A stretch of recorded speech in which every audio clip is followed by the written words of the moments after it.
Mamen. Oh, mamen, for today's video, syempre nga sabi ko sa inyo, hindi naman parati pwede putok-batok, mamen. Kaya for today, healthy pulutan naman. Healthy ulam bala, mamen. Pero bahala ka, pwede mo rin pulutanin yan. Oh, ayan, bumili tayo ng Gigi. Oh, hindi ba, napakasarap ni Gigi. Ikaw ba, natikman mo na si Gigi? Ayan, season lang natin, mamen, ng salt and pepper. Ikaw, pwede mong hindi lagyan ng harina. Kaya lang kasi, tinatamad na ako patuyuin, mamen, para hindi matalsik. Harinahan na natin. Kung meron ka naman wag mo na pahirapan yung sarili mo para prituhin to, mamen. At yan, nag-prepare na rin ako ng mantika. O yun, dahil may harina yan at non-stick yan. Kahit di pa mainit yung ating mantika, pwede mo na ilagay yung galunggong. Hindi yan maninikit.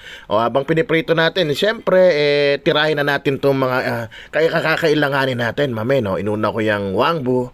Tapos syempre, tirahin na rin natin itong sibuyas na puti.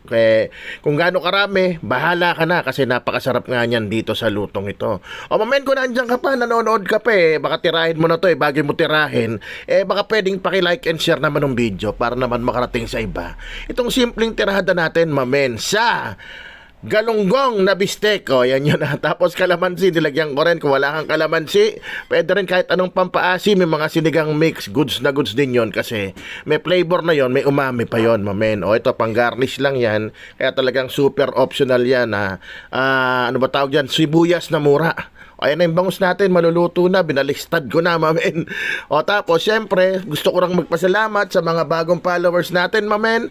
At syempre, dun sa mga matagal nang sumusubaybay kay Masarap TV ni mamen. Salamat po sa inyo.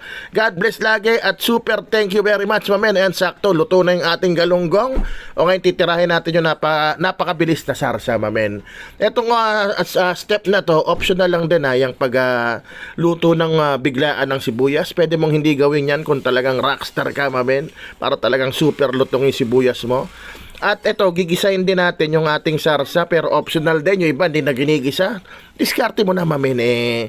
Kusina mo naman yan na ito. Kusina ako, kaya gusto kong gisahin. Yan, onting mantika lang. Yung pangit na hiwa. Ang pangit naman, pangit na hiwa. Yan nga, pangit na hiwa ng sibuyas. Panggisa natin.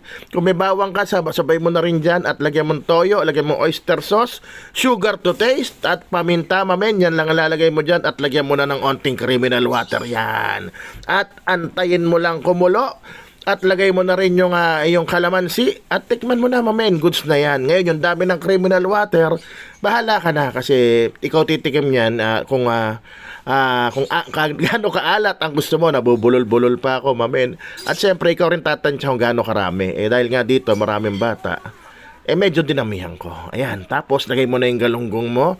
Pakuluan mo lang ng mga 2 to 3 minutes, tapos balik na rin mo na para humigop naman yung kabilang side, mamen. Tapos pagkatapos niyan, pwede mo na ilagay yung mga pang-garnish mo, mamen, na isang damukal na sibuyas. At lagyan mo na rin yan ng sibuyas na mura, pampapogi, mamen, pampagutom lalo ng itsura.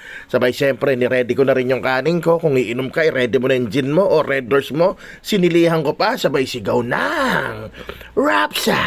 Mamen, men.